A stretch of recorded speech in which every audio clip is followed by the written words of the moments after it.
오늘은 복되고 거룩한 주일이면서 동시에 어버이 주일입니다. 이 자리에 오신 우리 성도님들, 가정에서 예배하는 모든 성도님들에게 하나님의 은혜가 임하기를 바랍니다. 예배분들과 우리 한번 인사하고 예배드리겠습니다. 반갑습니다. 네. 다 같이 묵상 기도하겠습니다.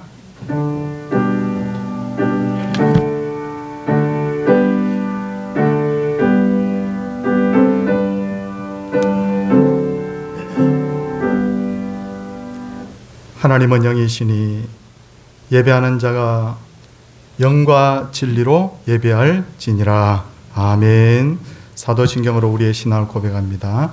나는 전능하신 아버지 하나님 천지의 창조주를 믿습니다.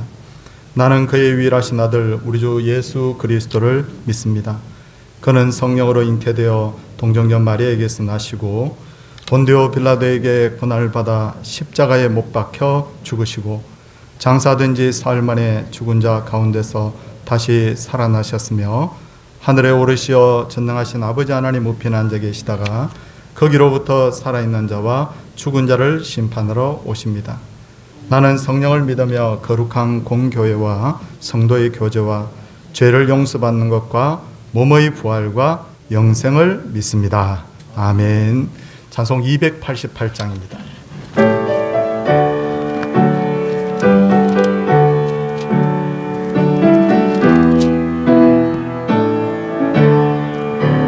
예수를 함께 구주 삼고 성령과 피로써 거듭 이 세상에서 내 영혼이 하늘의 영광 누리도다.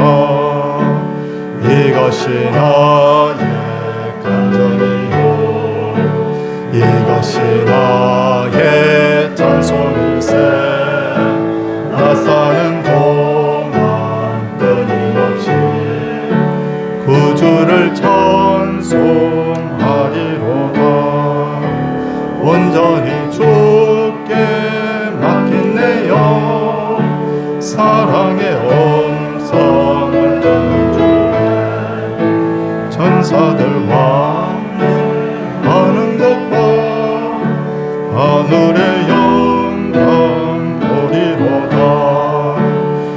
이것이 나의 간절이요 이것이 나의 찬송일세. 나 사는 동안 끊임없이 구주를 찬송하리로다. 주 안에 기쁜 눈으로 마음의 풍랑이 잠들으리. 세상과 나는 간곳 없고 구속한 주만 보이도다. 이것이 나의 간절이요 이것이 나의 찬송일세. 나 사는 동안 끊임없이 구주를 찬송하리로다.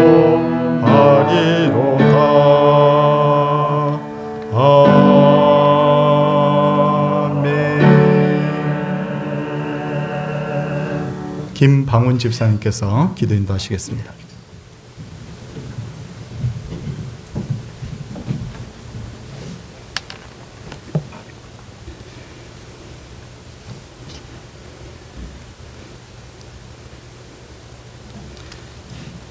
예수께서 이르시되 내가 곧 길이요 진리요 생명이니 나로 말미암지 않고는 아버지께로 올 자가 없느니라. 우리의 진리 되신 우리 예수님 또 만세전에 택하여 주시고 하나님의 은혜로 버리지 아니하시고 늘 사랑과 의의 길로 인도하여 주시는 우리 주 하나님 아버지께 감사를 드리고 찬양을 드립니다. 우리의 죄악을 예수 그리스도의 보혈의 피로써 깨끗하게 씻어 아버지 정결하게 해주시고 예수 그리스도의 복음에 사용되도록 충성된 종이 되기로 아버지 하나님 은혜를 베풀어 주시며 날마다 힘을 베풀어 주셔서 그리스도의 복음이 전파되게 하시니 하나님 아버지 감사를 드립니다. 교회가 복음으로 승리하게 하시고 세상의 아버지 하나님 속세에 아버지 이 속세를 변화시키는 빛의 존재로 아버지 하나님 사명을 다하는 믿음의 교회가 될 수 있도록 하나님 아버지 은혜 베풀어 주옵소서. 하나님 아버지 주님 한 분밖에 아는 사람 없고 주님 한 분밖에 믿는 사람도 없습니다. 모든 것이 아버지께서 은혜에게 우리의 영혼이 아버지 하나님 정말 사모하도록 우리 하나님께 감사를 드립니다. 주님께 바칠 것은 우리의 사모하는 이 마음뿐입니다. 우리 하나님께서 이 생명도 달라시면 들을 수 있는 큰 믿음을 주셔서 영원히 강건하기를 원합니다. 아버지 하나님 영광을 위하여 살아갈 수 있는 그런 은혜 주께 있사오니 베풀어 주셔서 이 세상에서 살아갈 때 주님의 영광을 다하는 교회가 될 수 있도록 하나님 붙들어 주시기를 간절히 빌고 원합나이다. 하나님 특별히 육신도 아버지 건강하게 하셔서 날마다 아버지 감사하며 우리 하나님 은혜 잊지 않고 살아가기를 간절히 빌고 원합니다. 주일학교가 다시 예배드리기를 원합니다. 하나님 기억하여 주시고 은혜와 자비를 베풀어 주옵소서. 사랑하는 아버지 하나님 가르치는 교사들을 기억하사 은혜 베풀어 주시고 또 새로운 아버지 전도사님이 오셨습니다. 아버지의 말씀 충만 성령 충만케 하셔서 주의 말씀 따라 복음을 전하는 귀한 종이 될 수 있도록 은혜를 베풀어 주옵소서. 연세 많으신 부모님들에게 아버지 하나님 은혜를 베풀어 주시고 우리 자녀들이 마음을 다하여 섬길 수 있도록 은혜를 베풀어 주옵소서. 코로나 시대에 우리 신목사님과 동행하는 우리 교역자와 우리 사모님에게 은혜를 베풀어 주시고 충만케 하여 주시기를 원합니다. 주의 뜻을 이루어드리는 귀한 종들 되게 하나님 사랑해 주시기를 원합니다. 당일을 말씀과 성령으로 인도하여 주시며 아버지 온 교회가 아버지는 그리스도가 아버지 나의 구주로 아버지 믿어질 수 있도록 하나님 은혜를 베풀어 주셔서 아버지 믿음으로 승리하는 교회가 되고 사랑으로 세워져 가는 그런 교회가 될 수 있도록 하나님 은혜 베풀어 주시기를 간절히 빌고 원합니다. 하나님 아버지 너무 어려운 시기에 있습니다. 그렇지만 아버지 하나님 은혜로 지난날의 고마움을 감사함을 잊지 않게 하시고 오늘 또 아버지 하나님 예수 그리스도를 믿음으로 제사를 드리는 귀한 시간 되게 하옵소서. 예수님의 이름으로 기도합니다. 아멘.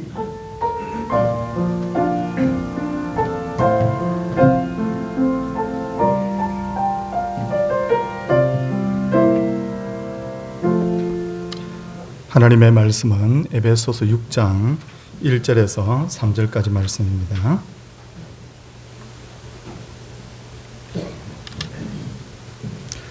자녀들아 주 안에서 너희 부모에게 순종하라. 이것이 옳으니라. 내 아버지와 어머니를 공경하라. 이것은 약속이 있는 첫 계명이니 이로써 내가 잘 되고 땅에서 장수하리라. 아멘. 이제 우리 정인세 집사님 하나님께 특송 올리겠습니다.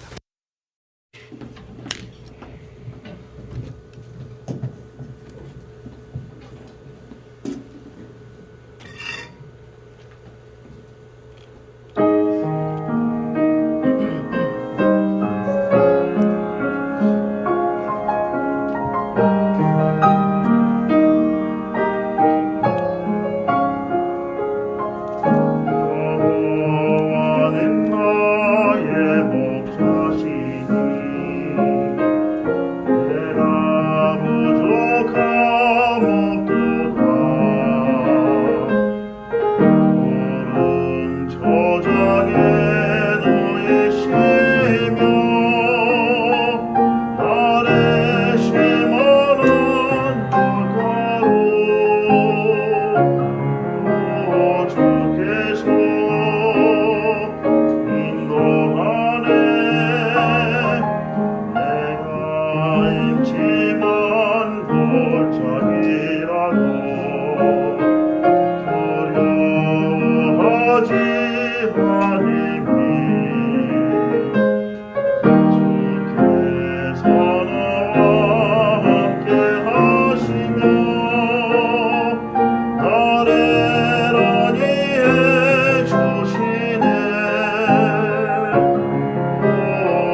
오늘은 어버이 주일인데 어버이 주일은 1914년 미국에서 국가적으로 시작된 기념일로서 우리나라에서는 1930년 6월 15일 구세군 교회에서 처음으로 어머니 주일로 시작을 해서 지금은 매년 5월 둘째 주일을 어버이 주일로 지키고 있습니다.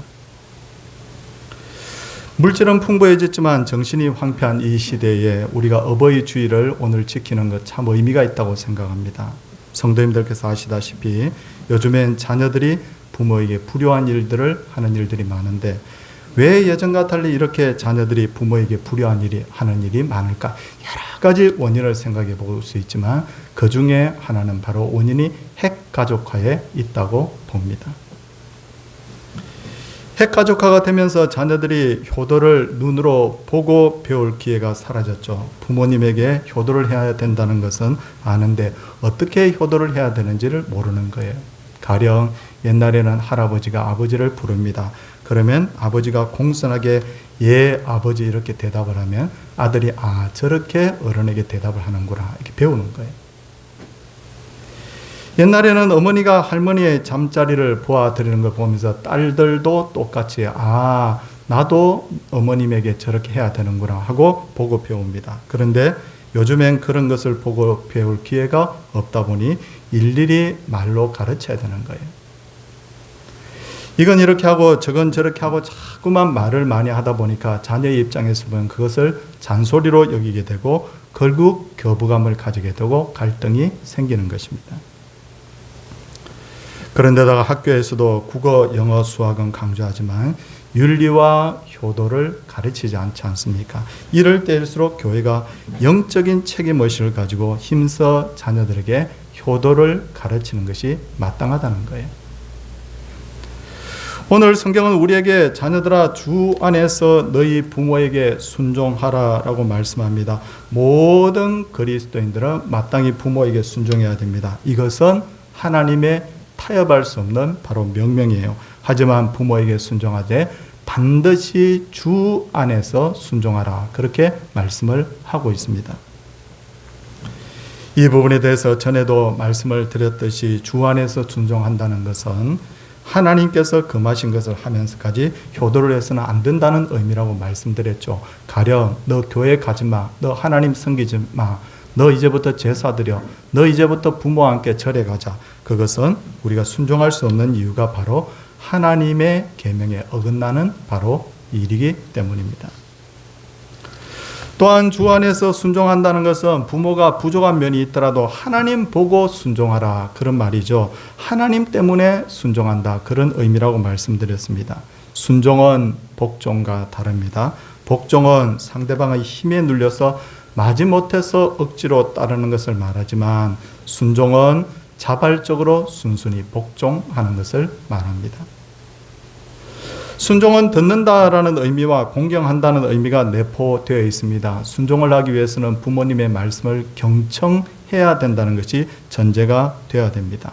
2절 말씀을 보면 내 아버지와 어머니를 공경하라 라고 하는데, 공경은 히브리어로는 카베드라고 하는데 이는 무겁다는 뜻을 가지고 있어요. 그러니까 공경은 어떤 의미냐면 부모를 가볍게 여기지 말고 부모의 말이나 모든 것을 무겁게 여겨야 된다는 것이죠. 잠언 3장 19절을 보면 내 재물과 내 소산물의 처음 익은 열매로 여호와께 공경하라 라고 했는데, 여기에 보면 이 공경하라, 하나님 공경하라는 말이 바로 카베드라고 그렇게 쓰여 있어요. 그런데 출애굽기 20장 15절을 보면 내 부모를 공경하라 라는 그 말도 역시 카베드라는 단어로 쓰이고 있습니다. 다시 말해서 이 공경, 카베드라는 단어는 본래 하나님께 사용된 단어인데 성경은 이 단어를 부모 공경에도 그대로 사용을 하고 있다는 것입니다. 이 말은 무슨 말이냐? 이는 부모가 하나님을 대신하는 분이라. 그러므로 부모를 하나님 경외하는 마음으로 섬겨야 된다는 것입니다. 그동안 우리는 10계명 중 1에서 4계명을 하나님께 대한 계명이라고 배우고 5에서 10계명은 인간에 대한 계명이라고 배웠습니다. 그런데 최근에 어떤 신학자들은 5계명, 효도의 계명은 인간에 대한 계명이면서도 동시에 하나님께 대한 계명이므로 이 두 계명을 연결하는 고리와 같은 역할을 한다는 거예요. 왜 그런가 하면 나중에 설명을 좀 더 깊이 드리겠지만, 영적으로 보면 하나님도 우리의 부모가 되기 때문입니다. 카베드의 반대말, 이 부모를 공경하라 할 때 이 카베드의 반대말은 카드라고 하는데, 이 말은 가볍다라는 뜻도 가지고 있고 동시에 저주한다는 뜻도 가지고 있습니다. 다시 말해서 부모님을 가볍게 여기는 자는 반드시 저주를 받게 된다는 것입니다. 효도는 마땅히 해야 될 일인데도 거기에는 상이 있다고 오늘 말씀하고 있죠. 첫째 상은 어떤 상입니까? 효도하는 자에게는 잘 되는 복을 주신다고 했는데 이는 바로 형통의 복을 말합니다. 그리고 또 둘째 복은 뭐냐? 땅에서 장수한다고 했습니다. 그런데 이 복은 하나님을 잘 섬길 때 받는 복과 동일한 복이에요. 신명기 6장 3절을 보면 하나님을 경외하고 그 말씀대로 행하면 내가 복을 받고 내 조상들의 하나님께서 내게 허락하심과 같이 적과 꿀이 흐르는 땅에서 내가 크게 번성하리라고 하셨는데, 부모 잘 섬기는 자에게 주는 그 복, 땅에서 잘 되고 장수하는 복도 바로 하나님 잘 섬기는 자가 받는 사람 복과 동일하다는 것을 알 수가 있습니다. 효도하라는 계명은 약속이 있는 첫 계명이라고 말씀드렸어요. 좀 전에 말씀을 드렸듯이 10계명 중 1에서 4계명은 하나님께 대한 도리의 계명, 5에서 10계명은 인간에 대한 도리의 계명인데, 인간에 대한 도리의 계명 중에 첫 계명이 뭐냐면 바로 부모님께 효도하라는 계명이라는 것입니다. 인간에 대한 계명 중에 부모님께 대한 효의 계명을 가장 먼저 말씀한 것은 인간에 대한 이 계명 중에 이 부모에 대한 계명이 잘 지켜지면 나머지 계명은 그대로 잘 지킬 수밖에 없기 때문입니다. 가령 한번 생각해 보십시오. 부모님께 효도하는 사람이 살인을 하겠습니까? 안 한다는 거예요. 부모님께 효도하는 자가 간음을 하느냐? 그것도 아니죠. 도둑질 하겠습니까? 거짓말 하겠습니까? 이웃의 것을 탐내겠습니까? 당연히 하지 않는다는 거예요. 그러므로 부모에 대한 효도의 계명은 모든 계명의 바로 근간이 된다. 모든 바로 인간 도리에 대한 근간이 되는 계명이 바로 부모님께 효도하는 계명이라는 거죠. 그렇다면 세상에서 가르치는 효와 기독교에서 가르치는 효는 어떻게 다를까요? 세상에서 가르치는 효는 생전에 부모님께 대한 효와 사후에 부모님 돌아가신 후에 바로 하는 효, 이 두 가지로 나누어지죠. 하나님을 믿지 않는 사람들은 부모님 사후에 제사를 지내는 것을 굉장히 중요한 일로 그들은 여깁니다. 그래서 제사 지내지 않는 사람을 막 욕을 하지 않습니까? 부모도 모르는 사람이라고 막 그렇게 욕을 예전에 했습니다. 그에 반해서 기독교에서 가르치는 효는 생전에 부모님께 대한 효만 가르칩니다. 부모님이 돌아가신 후에 기독교인들은 제사를 지내지 않습니다. 대신 기독교 효는 부모에 대한 효만 강조한 것이 아니라 더 넓게 확대가 되는 것을 볼 수가 있고 마침내 이 효가 하나님께 대한 효로 발전하는 것을 알 수가 있어요. 성경을 보시면 효도하라는 가르침은 굉장히 넓은 의미를 내포하고 있는 것을 알 수가 있습니다. 기독교에서 말하는 효는 첫째, 부모님께 대한 효도다. 이건 말 더 이상 할 필요가 없지 않습니까? 근데 그 효도가 확장이 됩니다. 이 효는 스승에 대한 효도로 바로 발전하고 있어요.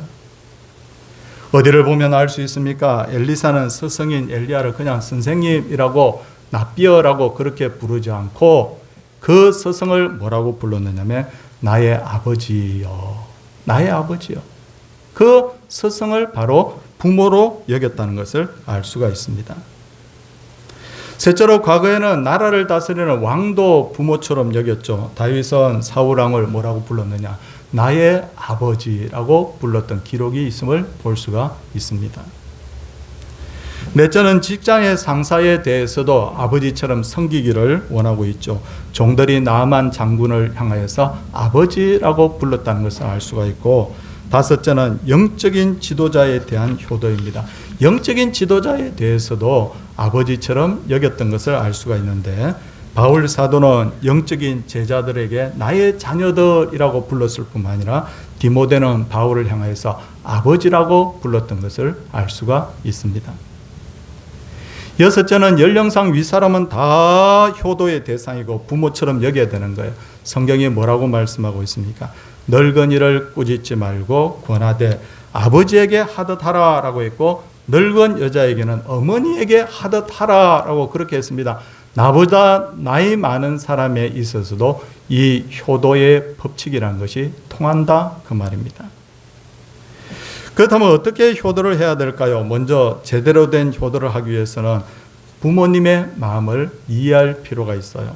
생각해 보면 나의 효도의 대상인 부모님이 모든 면에서 나보다 뛰어난 것은 아니라는 것을 알아야 됩니다. 부모님은 우리와 비교해서 인생의 경험이 참 많은 분이에요. 그 지혜를 우리가 배워야 됩니다. 그러나 부모님은 대체로 우리들보다 세상 교육을 많이 받지 못한 경우가 많아요. 부모님이 우리보다 국어를 잘합니까? 영어를 잘합니까? 수학을 잘합니까? 그런 경우도 있겠지만 대다수 부모님들은 세상 교육에 있어서는 우리들보다 못하지 않습니까? 저는 나이가 그렇게 많은 편도 아니지만 컴퓨터나 전자기기에 대해서 저희 아이들보다 잘 못해요. 그래서 제가 아이들에게 막 물어봅니다. 야, 이거 어떻게 하는 거냐? 이렇게 물어보면 아이들이 그냥 조금 귀찮은 표정을 지으면서도 한두 번은 가르쳐 주는데, 그것도 제가 잘 알아듣지 못하고 한 번 더 물으면 아이들이 조금 짜증을 내더라고요. 그런데 저는 입장을 좀 바꿨으면 생각했으면 좋겠어요.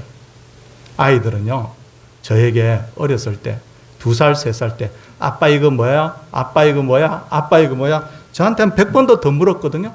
그래도 저는 막 기쁘게 막 가르쳐 줬는데 나는 아이들에게 두세 번 가르쳐 달라고 하니까 아이들이 짜증을 내더군요. 여러분, 이걸 우리가 좀 한번 생각을 해볼 필요가 있지 않겠습니까? 다음으로 부모라고 해서 모든 면에서 완벽하지 않아요. 약점과 허물이 부모에게도 있다는 것을 알아야 됩니다. 부모님 중에는 성격적으로 짜증과 화를 잘 내는 부모도 있어요. 부모는 완벽하지 않아요. 술을 많이 마시는 부모도 있고 젊었을 때 열심히 일하지 않아서 극한 가난을 자녀들에게 대물림해주는 그런 부모도 있습니다. 심지어 자녀들에게 모범이 되지 못하는 행동을 하는 경우도 있어요. 부모도 말이나 행동에 있어서 완벽하지 않고 실수하는 일들이 굉장히 많다는 것을 알아야 됩니다. 그럴 때 자녀들이 어떻게 해야 됩니까?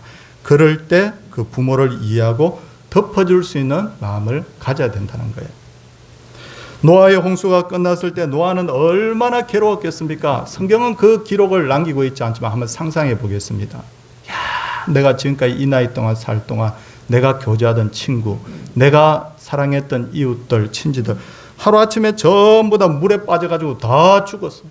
한번 생각해 보세요. 얼마나 끔찍한지. 거기다가 내가 평생 일궈 놓은 기반들이 전부 다 물에 다 떠내려가 버렸습니다. 그래서 노아는 포도주를 좀 과하게 마시고 술에 취해서 벌거벗고 잠이 들었지 않습니까? 그때 노아의 첫째 아들, 셋째 아들은 아버지의 마음을 이해하고 노아의 허물을 덮어줬잖아요. 연세도 많으신데 얼마나 괴로울까? 덮어주는 거예요. 그런데 노아의 둘째 아들 함은 그 아버지의 실수를 만천하에 공개하고 아버지를 부끄럽게 했지 않습니까? 여러분, 부모를 이렇게 하면 어떻게 한다고 했습니까? 하나님께서 그에게 저주한다. 근데 이 함의 가정이 나중에 하나님에 의해서 큰 벌을 받는 것을 볼 수가 있습니다. 제가 뭘 말씀드리는 겁니까? 부모님이 완벽하기 때문에 효도하라는 게 아니라는 거예요. 그게 성경의 가르침이 아니라는 거예요. 부모님 얼마든지 부족하고 얼마든지 허물이 있음에도 불구하고 너희는 주 안에서 하나님이 그렇게 명령하셨기 때문에 마땅히 효도해야 된다. 제가 지금 그 말씀을 드리고 있는 것입니다. 우리가 꼭 알아야 될 것은 부모는 머리가 아니라 가슴으로 자식을 사랑합니다. 제가 부모가 되어보니 제가 어렸을 때 너희도 부모 한번 돼봐라 그러는데 그 말이 정말 뼈에 사무쳐요. 왜 그런가? 제가 자식 노릇하는 것보다 부모 노릇하는 게 한 100배는 힘든 것 같아요. 100배는 힘든 것 같아요. 진짜 우리 뼈저리게 느끼지 않습니까? 부모는 자식이 아무리 잘못해도 포기가 안 되는 것이 바로 부모의 마음입니다. 심지어 자녀들 중에 장성하여서 부모를 외면하는 경우가 있지 않습니까? 그런데 그러면 그 부모님, 자녀에게 버림받은 부모님이 뭐라고 합니까? 그놈이 잘 되는가 한번 보자. 그러니까? 그렇지 않아요. 부모님들이 뭐라고 합니까? 나는 그 아이가 잘 된다면 더 이상 바라는 것이 없어. 그러잖아요. 자식에게 버림당하고도 그 아이 잘 된다면, 나는 그 아이만 잘 된다면 나는 더 이상 바라는 것이 없다. 이게 바로 부모의 마음이라는 거예요. 혹시 부모가 자식에게 섭섭하게 하거나 자식을 힘들게 해서 자식들 중에 부모의 얼굴을 보지 않는 경우들이 있어요. 아무리 달래고 애원을 해도 자식이 마음을 풀지 않는 경우가 있어요. 그런데 반대의 경우를 한번 생각해 보세요. 자식은 부모에게 죽을 죄를 지어도 아버지, 어머니 제가 잘못했습니다. 그 말 딱 한마디 하면요. 부모 마음 다 풀어져요. 부모가 잘못하면 평생 부모 얼굴 안 보는 자식이 있는데 부모는 자식이 1만 번 잘못을 해도 아버지, 어머니 제가 정말 잘못했습니다. 용서해 주세요. 그 말 한마디에 다 마음 풀어지는 거예요. 그게 바로 부모의 마음이라는 거예요. 부모는 작은 것 때문에 섭섭해하기도 하고 기뻐하기도 합니다. 부모에게 효도해야 된다. 다 압니다. 들어서 다 알지 않습니까? 그런데 문제는 뭡니까? 어떻게 효도해야 되는지를 잘 몰라요. 어떻게 효도해야 되는지. 저도 잘 몰라요. 저도.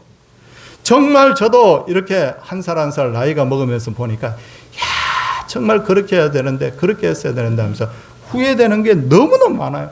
저는 지금 밤에 잠자리에 들기 전에 딱 생각해 보면 진짜 잘못한 것밖에 생각이 안 나더라고요. 이럴 때 우리가 해야 될 것이 뭡니까? 아는 것부터, 작은 것부터 효를 실천하는 것이 중요하겠죠. 부모님에게 값지고 좋은 선물 하지 않아도 자주 안부를 묻고 찾아뵙는 거 할 수 있으면 이렇게 해야 돼요. 작은 선물이라도 마음을 담아서 부모님께 드리는 거 정말 중요하잖아요. 정말 부모님이 야, 너 재산을 한 절반 정도 뚝 떼어다가 나한테 가져다 달라. 그런 부모 없어요. 그냥 자그마한 선물이라도 하나 안겨드리면서 어머니 아버지 건강하십시오, 장수하십시오 이렇게 하면서 하면 부모가 가슴으로 뜨거운 눈물을 흘리면서 야, 자식 키운 보람이 있구나 그렇게 생각을 하신다는 거예요. 부모가 신경을 쓰지 않도록 마음을 편안하게 해드리는 것 정말 중요합니다. 정말 중요해요. 날마다 조금만 힘들면 막 친정으로 쫓아가가지고 내가 사니 못 사니 막 그렇게 하면 부모가 얼마나 괴롭겠냐는 거예요. 한번 생각해 보십시오. 이런 의미에서 부모 마음 편하게 해드리는 것도 우리가 할 수 있는 바로 효도라는 거예요. 생각을 바꾸면 효도하고도 마음이 즐겁고 효도하는 것이 부담이 되지 않습니다. 어느 동네에 반신불수 어머니를 모시고 사는 한 총각이 있었습니다. 그런데 어머니는 말도 못해, 제대로 듣지도 못해, 기력도 없어서 늘 자리를 보존하고 누워 있는데, 근데 그 한 마을에 살던 어느 처녀가 그 총각에게 결혼을 한 거예요. 그걸 알면서도 결혼을 했어요. 그래서 그 처녀는 그 집의 며느리가 돼서 정성을 다해서 이 시모님을 돌보고 결국 시모님은 몇 년 더 사시다가 돌아가셨습니다. 얼마나 정성을 다해서 이 부모님을 돌봤는지 이웃에 소문이 쫙 퍼졌어요. 그래서 이 나라에서 그 며느리에게 효행상을 주게 되었습니다. 효행상을 시상하는 시상식에서 사회자가 축하합니다. 그동안 어머니를 모시고 얼마나 힘이 드셨습니까? 라고 했더니 이 며느리가 이렇게 말했답니다. 아닙니다. 시집을 온 이후로부터 어머니는 몸이 편찮으셔서 단 한 번도 제게 잔소리를 하지 않았고 저는 시집 오는 그날부터 이 집에 안주인 노릇을 할 수 있었기 때문에 저는 참 이 어머니를 모시는 것이 보람이 있고 너무너무 행복하고 즐거웠습니다. 이 말을 딱 하는 순간에 거기에 모여있던 많은 사람들이 박수갈채를 보내면서 야, 저런 생각을 가졌기 때문에 그렇게 어려운 가정에서 저렇게 효도를 다할 수 있었구나 이렇게 칭찬을 했다고 합니다. 성도님들, 마음으로부터 우러나는 거예요. 내가 이것이 부담이 되고 내가 이것이 짐이라고 생각하면 짐입니다. 근데 내가 이것이 정말 내가 함으로써 내 자신이 행복하다고 생각하면 그건 행복이에요. 근데 이 효부는 바로 그 반신불수 시어머니를 모시면서도 참 나는 보람이 있고 나는 즐거운 시집살이였다 그렇게 생각해서 그 효도도 하게 되고 자기 자신의 마음에도 위로를 주는 그런 이중의 복을 그녀가 받았던 것입니다. 사랑하는 성도님들, 오늘은 어버이 주일입니다. 이 어버이 주일을 맞아 부모님은 자녀를 축복해야 돼요. 저도 새벽에 나오면 제가 늘 잊지 않고 축복하는 두 가지 제목이 있습니다. 하나는 저희 아이들을 축복합니다. 하나님 제 죽을 때까지 나 기도 저축할 거예요. 하나님 매일매일 기도 저축합니다. 그리고 또 하나 기도하는 거 있습니다. 제가 성도님들 하나님께서 제게 맡겨주신 바로 영적인 바로 제 양떼잖아요. 그래서 날마다 제가 새벽마다 제가 기도합니다. 하나님 누구누구 편찮으시다는데 누구누구 아프다는데 누구누구 힘들다는데 하나님 우리 가정 우리 성도님들 가정이 정말 복받고 건강하고 잘되게 해달라고 제가 새벽마다 잊지 않고 기도하는 두 가지 제목이 있습니다. 그래서 이 시간엔 제가 제안합니다. 첫째는 부모는 자녀를 축복하시되 내 자녀만 축복하지 마시고 이 젊은이들을 다 교회 어린 영혼들까지 다 축복해 주시기를 바랍니다. 그리고 둘째는 자녀들은 효도를 다하는 거예요. 효도를. 욕심에 의해서 복을 받는 것이 아니라 하나님 앞에 효도하면 복 받는다고 했거든요. 그래서 우리 이 시간에 복을 빕니다. 우리 성도님들의 가정이 효도하고 축복하는 중에 형통하고 장수하고 평안의 복이 날마다 넘치는 하나님이 함께 하시는 그런 놀라운 은혜의 가정 되기를 주의 이름으로 축원을 드립니다. 함께 우리 찬송하도록 하겠습니다. 579장입니다.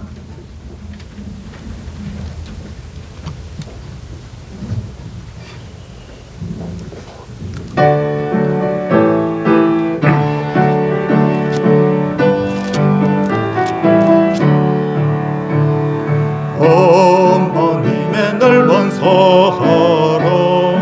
귀하고도 귀하다.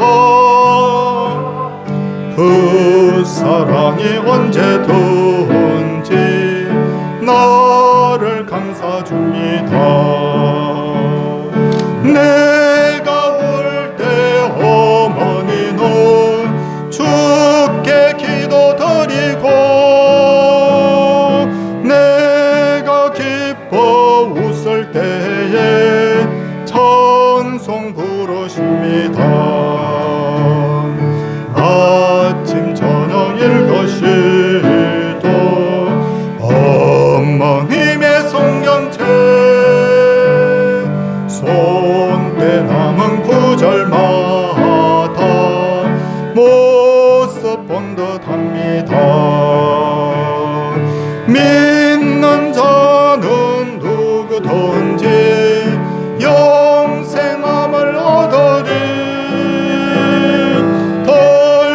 들려주신 귀한 말씀 이제 힘이 됩니다.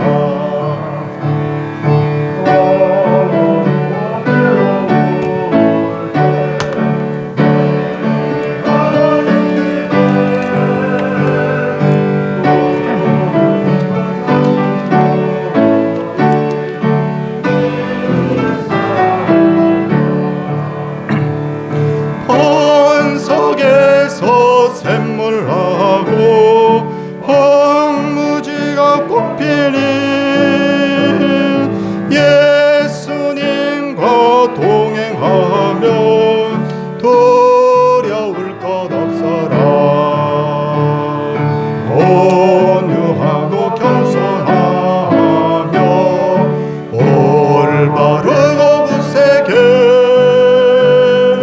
어머님의 떡받들어 보람있게 살리라.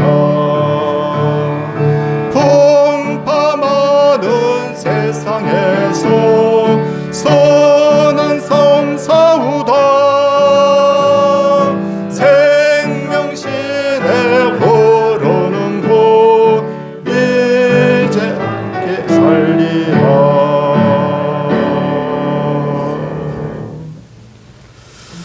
성도님들이 드린 그 기도의 제목들을 읽어드리겠습니다. 모든 일에 범사에 감사합니다. 예수님의 몸된 동산교회를 섬기게 하시고 좋은 성도님들과 함께할 수 있음에 감사합니다. 범사에 감사합니다. 범사에 감사합니다. 항상 바른 길 갈 수 있도록 인도해 주시는 주님 감사합니다. 범사에 감사, 범사에 감사, 범사에 감사드립니다 하고 하나님 앞에 귀한 예물들 드렸습니다. 이제 손을 모으고 한번 기도하도록 하겠습니다. 하나님 아버지, 오늘 이 말씀, 우리가 에베소서의 말씀은 몇십 번 혹은 100번 이상을 우리가 듣고 읽었습니다. 그런데도 불구하고 이 말씀이 또 우리에게 새롭게 들리는 이유는 우리가 부족하기 때문이요, 알고도 행치 않기 때문이요, 우리가 너무너무 간절한 부분들이 바로 이러한 부분이기 때문인 줄 주여 믿습니다. 자녀들아, 자녀들아, 내 부모를 주 안에서 순종하라. 이것이 옳다. 내 아버지와 어머니를 공경하라. 이것은 약속 있는 첫 계명이다. 이로써 내가 잘되고 땅에 장수한다는 이 말씀이 하나님 우리의 가정에 그대로 실현이 되게 하여 주시옵소서. 이 시간 부모님은 뜨거운 가슴으로 자녀를 축복합니다. 이 시간에 부모님은 자녀의 그 어려운 인생길에 기도로 돕습니다. 하나님, 우리 자녀들이 형통의 걸음을 걸어갈 수 있게 하여 주옵소서. 자녀들이 강건하게 하소서. 자녀들이 하나님 앞에 그 기도받고 잘 되게 하여 주시옵소서. 우리 주일학교, 우리 교사들, 우리 주일학교 어린 영혼들도 하나님 앞에 이 축복 기도받고 잘 되게 하여 주시옵시고, 이 시간에 또한 자녀들은 부모님께 하나님 말씀대로 실천하고 부족함에도 불구하고 효도를 다함으로 말미암아 잘되고 땅에서 장수하는 복 누리는 우리 교회가 되게 하옵소서. 가정마다 형통의 복 주소서, 건강의 복 주소서, 장수의 복 주소서, 평안의 복 주소서. 그래서 하나님의 말씀대로 과연 이루어지는 그 놀라운 것을 날마다 체험케 하여 주시옵소서. 주님, 우리 성도님들 고통당하지 않게 하시고, 병이나 여러 가지 어려움으로 고통 중에 있는 분들은 하루속히 이 어려움들이 해결되게 하여 주옵소서. 새벽마다 기도하는 이 기도의 제목들이 꼭 이루어져서 우리 온 성도님들이 웃음 띤 얼굴로 하나님 앞에 춤을 추며 예배하게 하여 주시옵소서. 하나님 앞에 귀한 예물 가지고 왔습니다. 주여 받으소서. 11조와 귀한 감사 예물들이 있습니다. 하나님 마음 담아 주 앞에 드린 이 예물들이 하늘에 상달되게 하여 주시옵소서. 하나님의 영광이 우리 교회와 우리 성도의 머리에 임하게 하여 주시옵소서. 전도 선교 예물과 건축 예물과 주정 예물을 하나님 앞에 드리옵나이다. 아버지, 작은 것이라도 주께서 흠양하여 주시옵시고 하나님의 기쁨이 되는 우리의 삶 되게 하시고, 하나님께 작은 냅돈을 드리오나 주께서는 복을 쌓을 것이 없을 만큼 하늘에서 폭포수와 같이 내려 주옵소서. 이 시간에 예배하는 모든 성도님들에게 은혜 베풀어 주시기 비옵고, 주 예수 그리스도의 은혜와 하나님의 사랑과 성령의 감화 교통하심의 역사가 하나님의 백성들 위해 이제로부터 영원토록 함께 있을지어다. 아멘.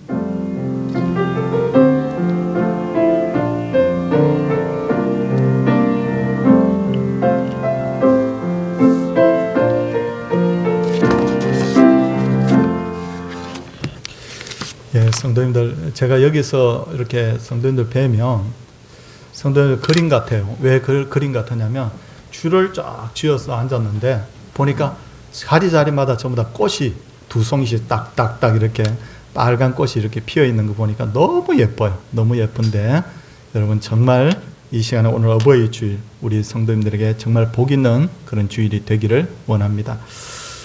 그리고 우리 교회에서는 이제 만 71세 이상, 70까지는 우리가 현역이잖아요, 교회 법상. 그래서 71세 이상 되시는 분에게 우리가 아주 작은 선물을 준비를 했습니다. 뭐 좋고 비싸고 그렇게 하면 좋겠지만 또 우리가 여러분에게 드려야 될 선물이기 때문에 그렇게 할 수가 없어서 마음 담아서 아주 작은 선물을 준비했습니다. 그래서 종이 가방에 하나씩 딱 넣어서 이렇게 드리는데 작다고 그렇게 하지 마시고 마음을 담아 드리는 것만큼 기쁘게 받아주시기를 바랍니다. 나가면서 우리 받아주시기를 바라고요.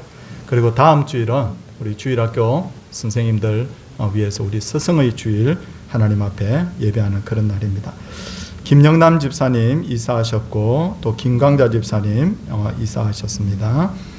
그리고 내일은 우리 서울 중부노회 여전도회 연합회 원래가 우리 교회에서 오전 11시에 있습니다. 제가 말씀에 수종드는데 성도님들, 목사는 성도의 사랑과 기도를 먹고 자라요. 그러니까 저를 위해서 꼭 기도해 주시고, 또 우리 지금 코로나 상황에서 한 60명 정도 제한된 인원만 이렇게 원래를 하게 되는데 아무 어려움 없도록 또 성도님들께서 기도해 주시기를 부탁을 드리겠습니다. 오늘 2부 예배 후에는 당회를 잠시 모이도록 그렇게 하겠습니다. 성도님들 얼굴 한번 쳐다보시기 바랍니다. 어떤 가수가 사람이 꽃보다 아름답다고 그렇게 했는데 정말 그렇게 보입니다. 우리 옆에 분들과 활짝 웃으며 서로 인사하도록 하겠습니다. 할렐루야!